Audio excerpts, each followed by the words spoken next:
Olá, tudo bem? Seja muito bem-vindo a mais um episódio da série sobre foco.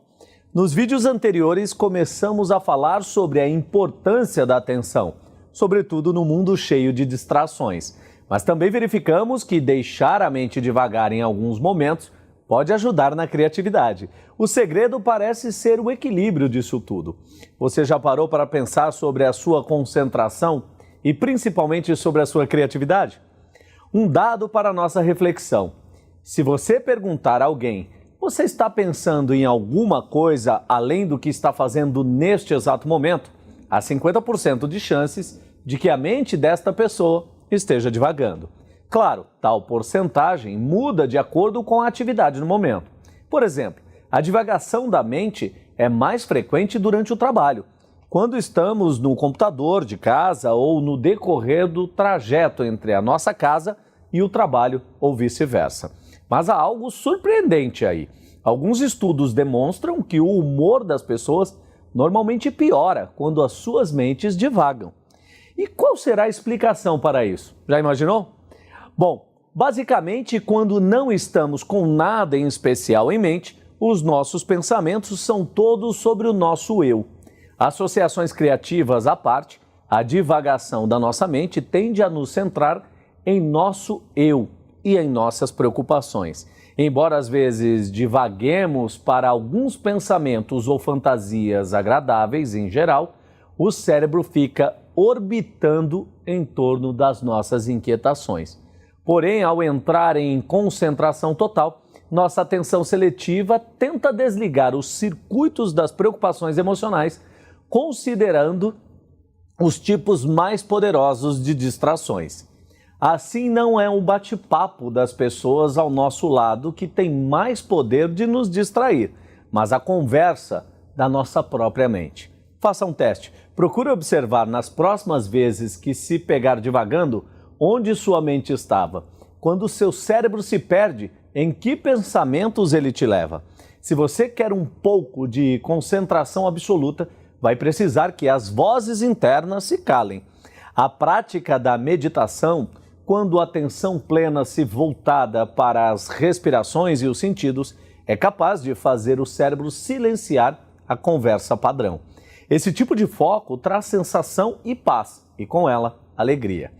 Quanto mais a mente divaga, menos conseguimos registrar o que está acontecendo no aqui e no agora. Também é preciso considerar o esforço mental demandado por nossa sobrecarga normal de informações. Os efeitos de uma explosão de fluxo de notícias, e-mails, telefonemas, twitters, posts, reflexões sobre opiniões, a que expomos diariamente os nossos processos mentais. Faça um teste, por exemplo. Como você avalia que seja a carga de informações a que você está sendo sujeitado diariamente? Há algumas formas de reduzir este volume em nome do seu bem-estar? Este verdadeiro zumbido neural adiciona tensão às demandas de se fazer alguma coisa. Para selecionar um foco certeiro, temos que inibir muitos outros. Na prática, o cérebro precisa lutar para se afastar de todo o resto, separar o que é importante do que é irrelevante. Mas isso é algo que demanda muito esforço mental. A atenção firmemente focada se cansa, de forma parecida com o que ocorre com um músculo que trabalha demais. E podemos forçá-la ao ponto da exaustão cognitiva. Os sinais de fadiga mental, como a queda da efetividade e o aumento da distração, e principalmente a irritabilidade, significam que o esforço para manter o foco esgotou a glicose que alimenta a energia dos neurônios. O antídoto para isso é similar ao do cansaço físico. Descansar, tentar fazer uma pausa relaxante num ambiente tranquilo para buscar a restauração da sua atenção. Para restaurar, é preciso mudar da atenção esforçada quando a mente deve anular as distrações, para um estado em que a mente fique livre e seja capturada pelo que quer que se apresente. É necessário se desconectar regularmente. O silêncio restaura o nosso foco e a nossa serenidade. Mas a desconexão é o início. Por exemplo, andar por uma rua da cidade ainda vai exigir muita atenção sua, pois há muitas distrações.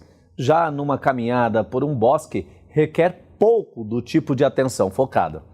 Portanto, a dica é: procure se restaurar passando algum tempo em meio à natureza.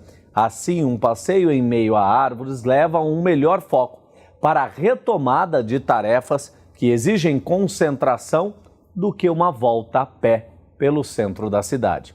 Faça um teste onde a natureza está presente na sua rotina atual. Pense onde, como e quando você poderia escapar para recarregar a mente e retornar de forma mais focada. Agora que tratamos da importância de recarregar a energia mental, quero falar sobre a sua intuição. Para entender o papel dela, porém, vamos até a indústria do cinema dos Estados Unidos da década de 1970, uma época em que era comum que o diretor de um filme cedesse o controle criativo de sua obra para um grande estúdio de Hollywood. Nesse período, George Lucas era apenas um jovem cineasta obstinado, mas já tinha sofrido bastante em seu filme de estreia. Em sua primeira experiência, ele se viu obrigado a aceitar edições, cortes e modificações dos chefões dos estúdios na produção. Quando teve ideia para um segundo filme, decidiu iria bancar o projeto sem apoio de estúdios. Com isso, ele teve que buscar empréstimos em bancos, pois enfrentava problemas financeiros.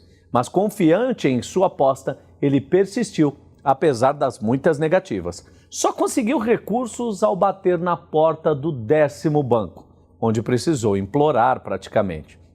Isso ocorreu no último minuto que ele tinha antes que a produção pudesse naufragar. Se tivesse seguido os conselhos de quem conhecia a indústria do cinema, teria jogado a toalha. Em vez disso, ouviu a sua intuição. Você quer saber o nome desse filme? Um tal de Guerra nas Estrelas. Já ouviu falar? Com esta obra, o mundo do cinema nunca mais foi o mesmo. Este exemplo mostra a imensa confiança que Lucas teve nos próprios valores.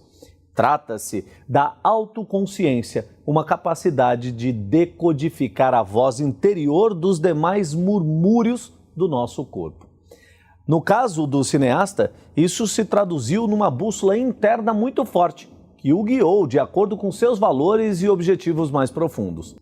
A mente por trás de boa parte do sucesso da Apple, Steve Jobs fez um célebre discurso para uma turma de formatura de Stanford, em 2015. Na ocasião, ele já havia sido diagnosticado com um câncer no pâncreas, que causaria sua morte alguns anos depois. Mas ali, ele aconselhou o grupo a não deixar que as vozes das opiniões dos outros afogassem as vozes interiores deles mesmos. E acrescentou: e mais importante, tenham a coragem de seguir seu coração e sua intuição.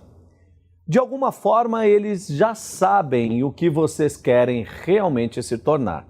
Neste caso, o conselho de Jobs pode ser levado ao pé da letra. Uma voz interior ou o coração e a intuição podem sim ser ouvidos. Mas para isso, é necessário confiar nos sinais do nosso corpo. Existe uma região do cérebro, a ínsula, responsável por mapear a parte interna do nosso corpo por meio de pontos específicos em cada órgão. Ela age como um centro de controle e envia sinais para o coração. Assim, ela vai reduzindo o seu ritmo ou para o pulmão e melhora a sua respiração. Desta forma, é possível afirmar que quanto mais uma pessoa conseguir perceber as batidas do próprio coração, mais perto estará de medir a sua própria autoconsciência. Isso porque a ínsula também sintoniza nossas próprias emoções. Por isso, quando temos um sentimento visceral, significa que a ínsula e outros circuitos, ascendentes buscam simplificar as decisões da vida ao guiarem a nossa atenção na direção de melhores opções. Quanto melhores nos tornamos na leitura dessas mensagens, melhor é a nossa intuição. Sabe aquela estranha sensação que temos algumas vezes quando saímos de casa com a impressão de que esquecemos de levar alguma coisa importante? E no meio do caminho, confirmamos que realmente está faltando algo? As sensações do nosso corpo que nos dizem quando uma escolha parece certa ou errada são chamadas de marcadores somáticos. Trata-se de um circuito ascendente que telegrava suas conclusões por meio de nossas intuições. Em geral, muito antes do que os circuitos descendentes cheguem a uma conclusão mais racional. Agora fique ligado, esse foi apenas o terceiro vídeo da série sobre foco. Eu te encontro no próximo vídeo.